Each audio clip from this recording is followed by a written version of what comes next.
All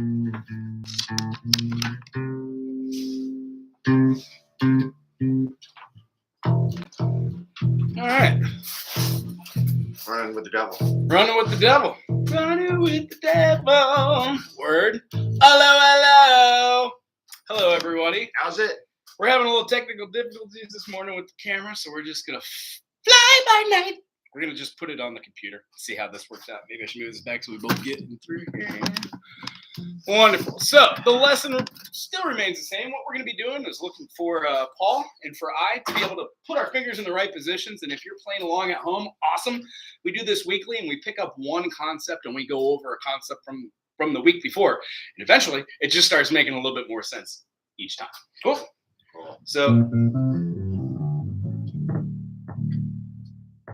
So what I like to do is make sure that we're in tune first. Can we play E? Cool. Great. And then an A. Also a D. That's a little flat. And a G. Great. That'll work.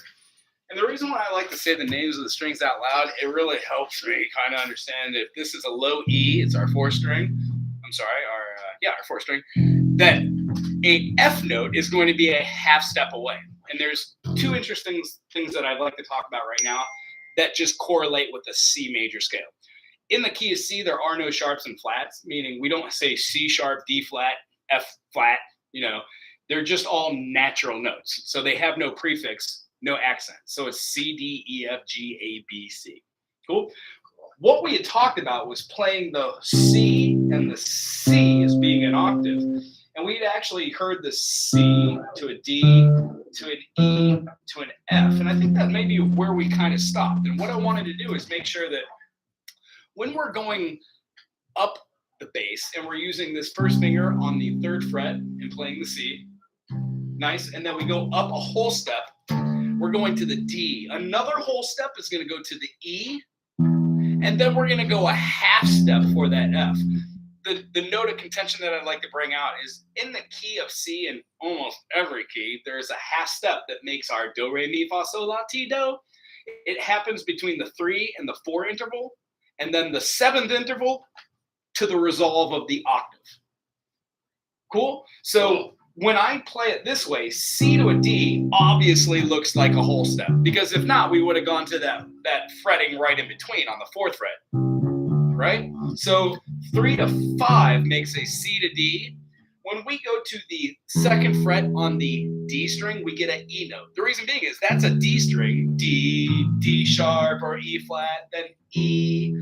All these notes have names, but you don't necessarily need to know how to learn the name of the notes, as long as the fingering position exhibits those intervals. Cool? Cool. So when we're going like this, C to a D, D to an E, E to an F, that's our first half step, right? So if we were to keep going from that, C, D, E, and then here's our half step, we would then have 3 whole steps. F to G, G to A, and we should know this A being pretty cool because that's where our octave is, at the 12th fret, yeah? Right. Cool? And then when we go up one more whole step, we've got a B, which leads us to our 7th, and then the next note is a half step, which does the resolve right back to our C. So when we have this, we've got a whole step, half step, you got it? And then a whole step, half step. So what I like to do is just put that together with our pluck for the low C, and then our pluck together with the high C. Cool? Cool? Half step, wonderful. Whole step, another whole step, and here's our half step. Groovy. So when practicing this week, if you're going to be going through this, try and go up 1 to 2, go back to 1, go up to the 3, back to 1, go to the 4. And what you'll notice is your hands will get a little bit of spatial recognition. Does it make sense? Mm-hmm. Groovy.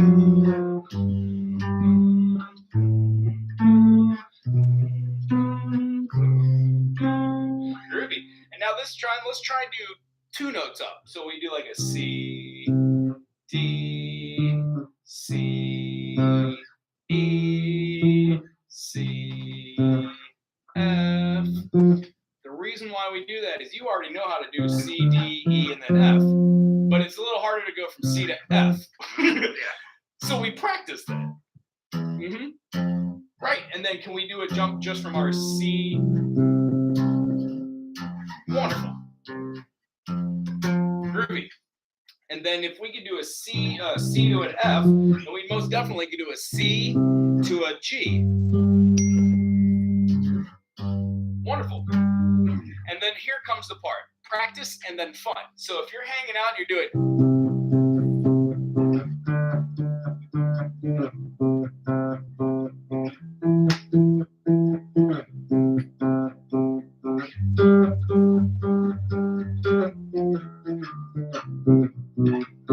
you get a little bit used to it.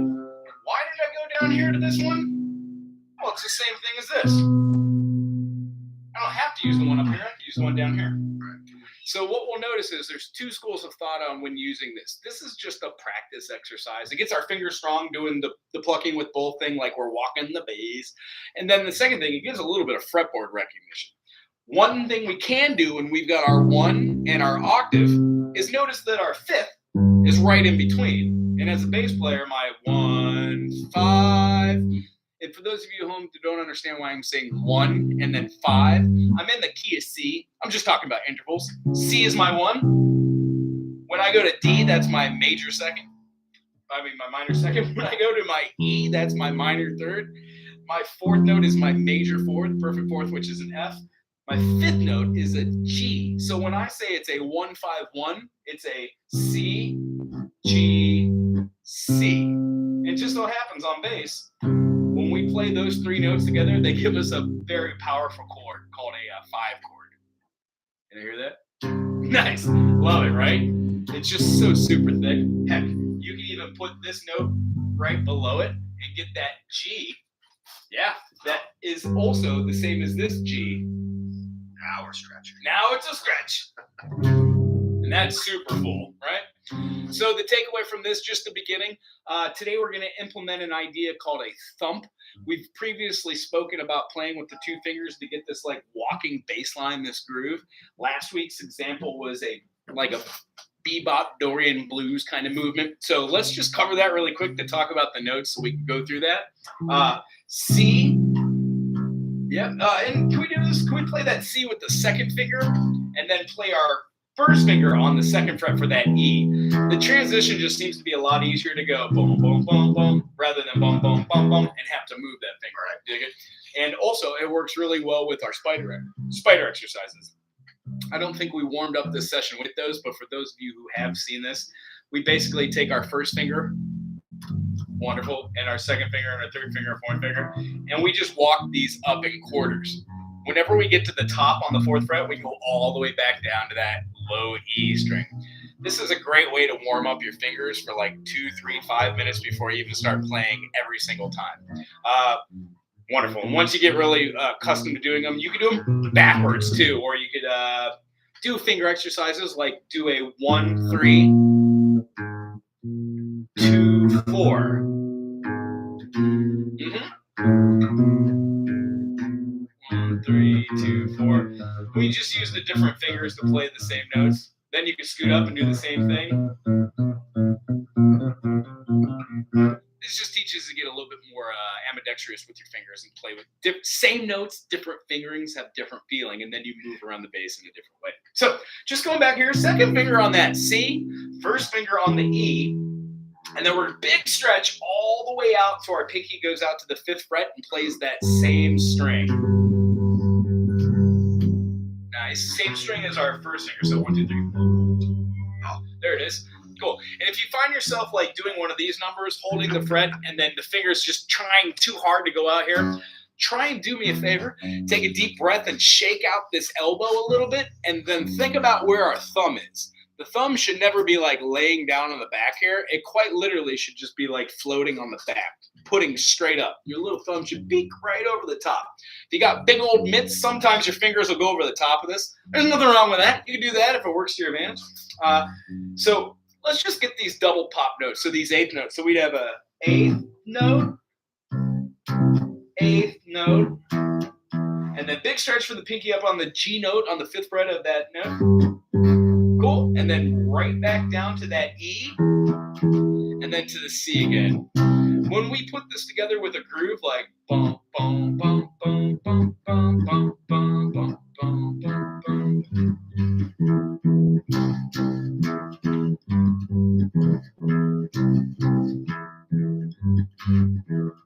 we concentrate on 2 different types of notes. One is called a legato note, and the other one's called a staccato note. So what we're doing is kind of like if we hold down the note and the note rings out until it dissipates and then it's gone, it's called a legato note. If we play that note and then slightly lift up our finger, beautiful, it cuts off the note. It's not like we're removing our hand from the bass. We're still actually just holding the note, but it does a finger mute on it, which gives the illusion that you're playing a note and then it's gone. So it makes a staccato note, right? Beautiful. So the idea is playing loudly and then playing softly to get a little bit of dynamics in there. Can we try doing that? Do loud and legato and then soft and staccato. 1, 2, double eighth note.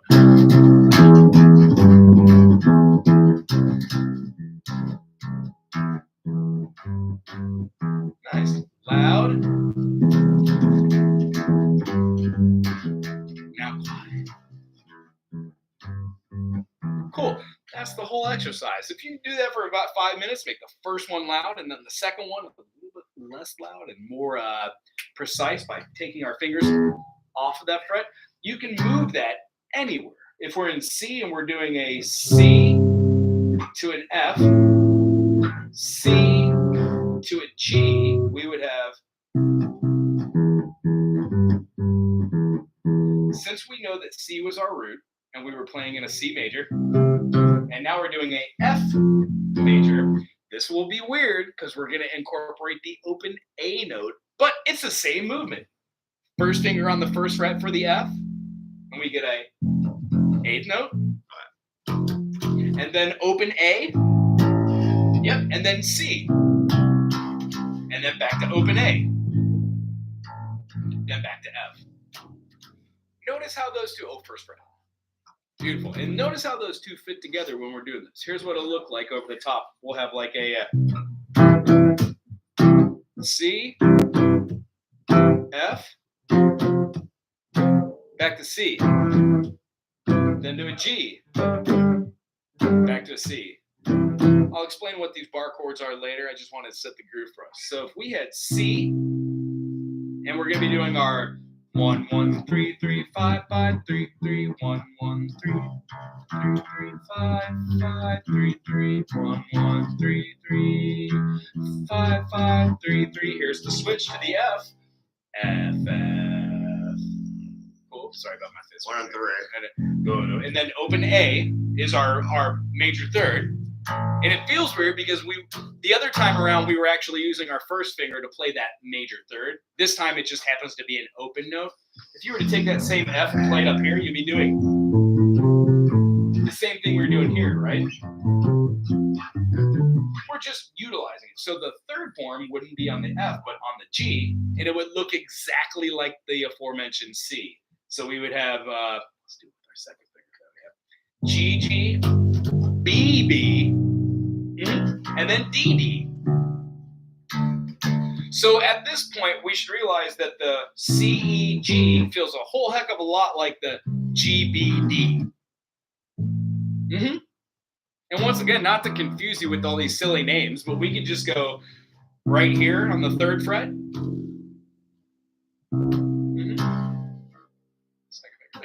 Right here on the 3rd fret, right here on the 2nd fret, right here on the 5th fret. Now back to the 2nd fret. And then when we go to the F, we can drop our finger down to play that F on the 1st fret, and then open on the next string above it, and then 3rd fret on a C, and then back to open. we're going to be doing the second fingering on the C to the E, which we're comfortable with, to the G, back to the E, and then this time instead of going to the F, we go to the G.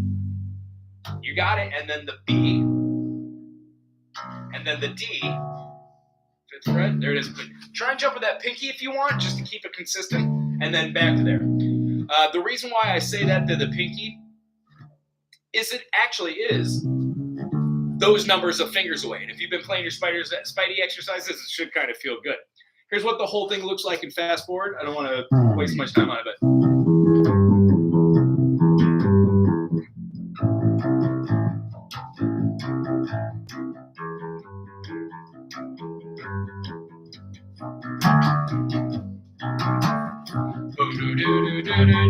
C, F, C, G, and then a hard end on there. That's a good way to get used to just doing that 1, 3, 5 kind of interval. And it doesn't always have to be 8th note, 8th note, 8th note, 8th note. It can be like, and you'll be surprised how many songs that you're going to go, oh, that sounds like this. There's millions. Cool. As I aforementioned, we're going to add a popping technique into. Keep working with your fingerings, alternating between your 1 and 2 fingers when playing anything, whether it's octaves, working yourself up a scale, and then incorporating the fifths. But for this purpose, we're going to use that kind of 5th note, so we're not hitting any open notes. And what I want to do is call attention to this. Most people's thumbs point out here, and then they have a little bulge on both sides where the knuckles meet. So the concept is when you're playing any thump, you want to play with that little bitty protrusion. Cool? And the way I showed is this. I'll put my finger on the 12th fret, on the E string maybe, or the G, sorry.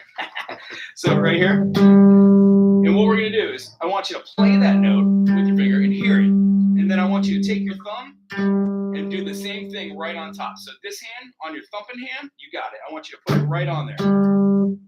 Try it. You hear it? Yeah. And instead of going down on the thump here, try and use the hard part of the side here, right? And just right into it. There it is. Cool. And then what I like you to do is take your finger, there you go, right before of that hand, and do this for me. Pop with your pointer finger on here. And then put your thumb down there. On that 12, yeah. And that is the practice. And I know it seems weird, but here's what it actually is. You're programming your brain to do an action, which is a pull-off, a pop. Wonderful. And I know it's hard to explain this concept, but watch this. I'm going to pull back here, and then I'm going to put my palm right back on. Actually, act like you're just, hi-ya! Yeah, hear how it cuts it off? The exact same way we did with like playing something and letting our finger go out. It's called a palm mute, and I use it an awful lot while playing the bass. So if I pop this, and then I put my thumb,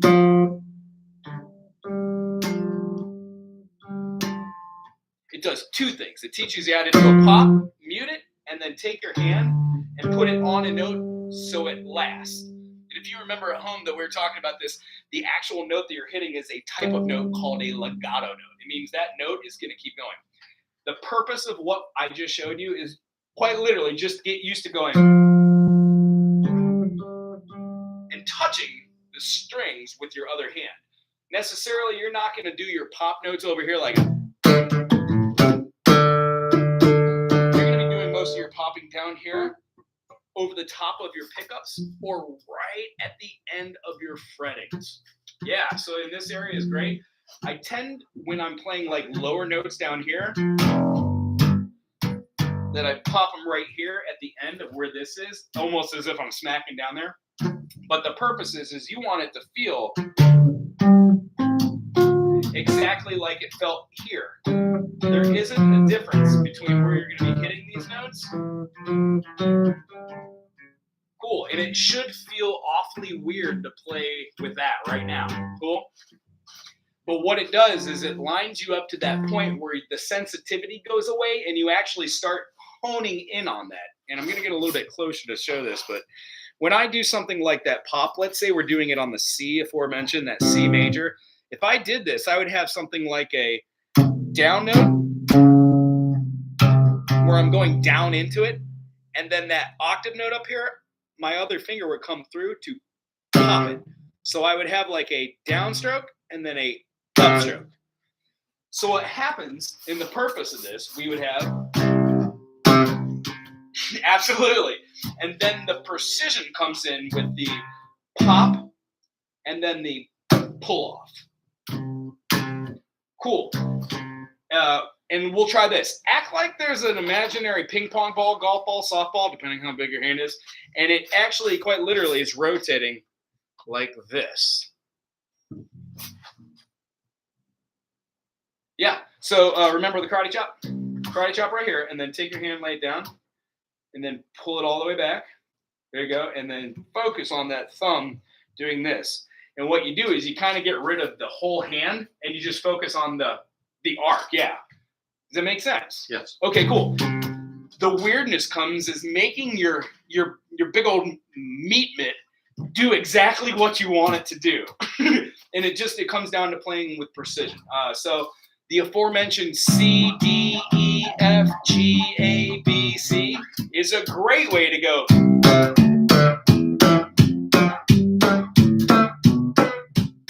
what I'm doing is I'm quite literally going down and letting my hand just,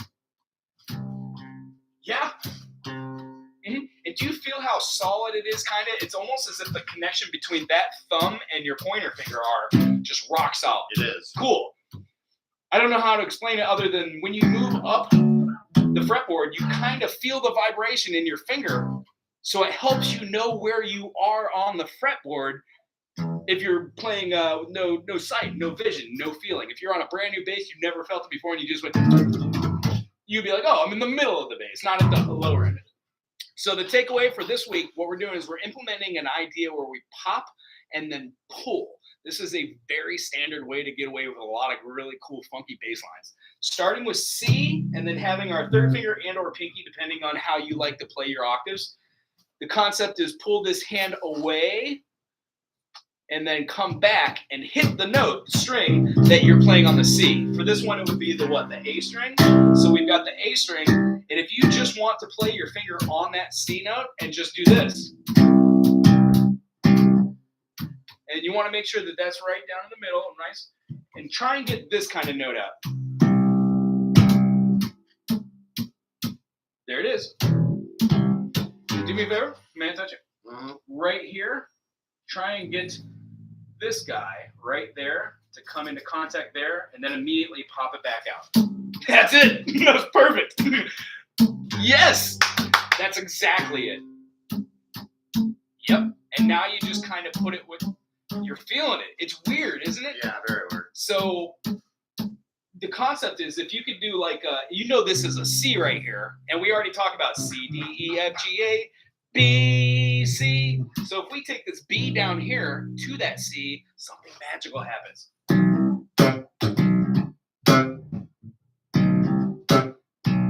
Isn't that interesting? Yeah.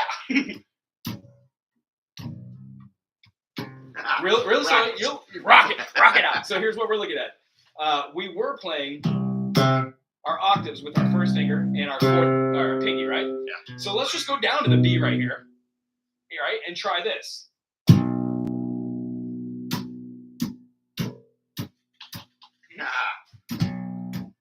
And hold it down.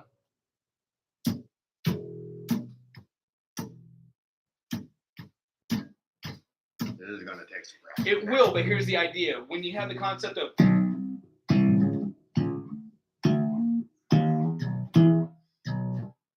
absolutely. Slide So down. for those of you at home, it is a harder concept, but if you practice for 5 minutes this morning, 5 minutes in the morning, 5 minutes at night, just to do this basic concept.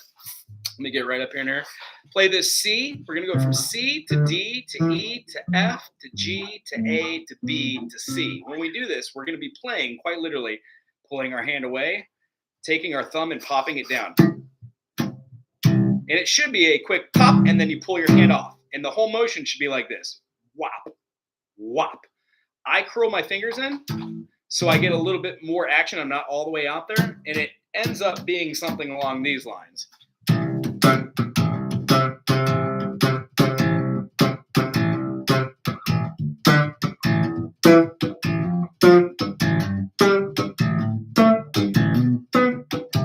Remember, thumping the bass is a hard concept. And as soon as you get over the precipice, that little apex where it's like, I can't do this, and then you can, your whole bass playing changes. That's the beauty of slap pop bass. Cool. Any questions about what we went through? No. Wonderful. Lots of practice. A little bit of practice, lots of practice. It's what it is. But here's the thing. These concepts aren't to master right away. They're only to be aware of and try it. Practice the practice of practicing. Great job today, brother. Right on. Thank you very much. For those of you at home, I hope you're enjoying this series and lesson. This is going to stay up on the interwebs. So if you do catch this years from now, I hope your bass playing goes well. Aloha. Aloha.